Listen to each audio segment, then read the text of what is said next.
Hi everybody, welcome back. Let's take a look today at Psalm 4.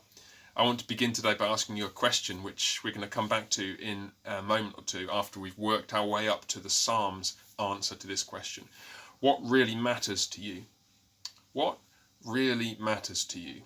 What would you be most distressed about, most grieved by if it were taken away from you? Hold that thought for a minute or two as we work up to the answer that the psalm here gives. Psalm 4 is another psalm sung in a time of distress, not so much the specific distress of Psalm 3, at least in the first instance, David fleeing from Absalom, but a more generalized situation in which it may be that the Lord has already started to answer David's prayers. Look at verse 1, for example. Answer me when I call, O God of my righteousness. You have given me relief when I was in distress.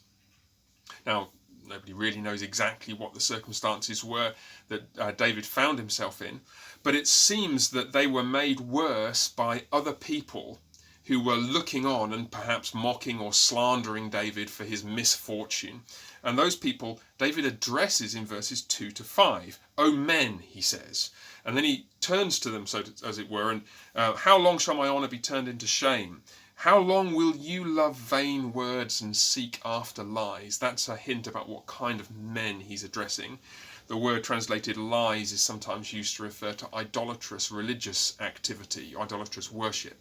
It may even be that David is turning this situation of being slandered and mocked by people into an evangelistic opportunity, because what he seems to start doing is give them instructions, tell them what they ought to do. You shouldn't be mocking and slandering me. You should be offering right sacrifices and putting your trust in the Lord, he says. But anyway, at the end of that situation, so you've got a feel for whatever situation he's in, he's being slandered and mocked by other people. Then he turns away from them and turns to those who are closest to him. And here is where he starts to reveal what really matters to him. Look what he says as he turns to his friends, those who are close to him. There are many who say, who will show us some good? What's the answer to that question? Who will show us some good? Formally speaking, the question goes unanswered, but it's perfectly clear what the answer is in the psalm, because David, in effect, answers it by then turning to the Lord. Lift up the light of your face upon us, O Lord. An allusion to the Aaronic blessing at the end of Numbers 6, where the people of God pray that the Lord's face would shine upon them as they go out of worship into the world. Lift the light of your face upon us. And what will that do? Well, that will give David what really matters. That will give David what he really cares about, which he highlights in verse 7. Here's what it is.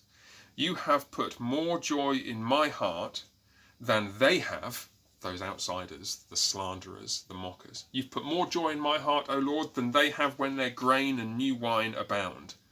That's very significant, because grain and wine might not seem like such a big deal for us when we can just go down to Walmart or get an order for a takeaway or something from the local shop. But grain and new wine in ancient Israel meant, first, abundant provision for you personally, for you and your family for the coming year.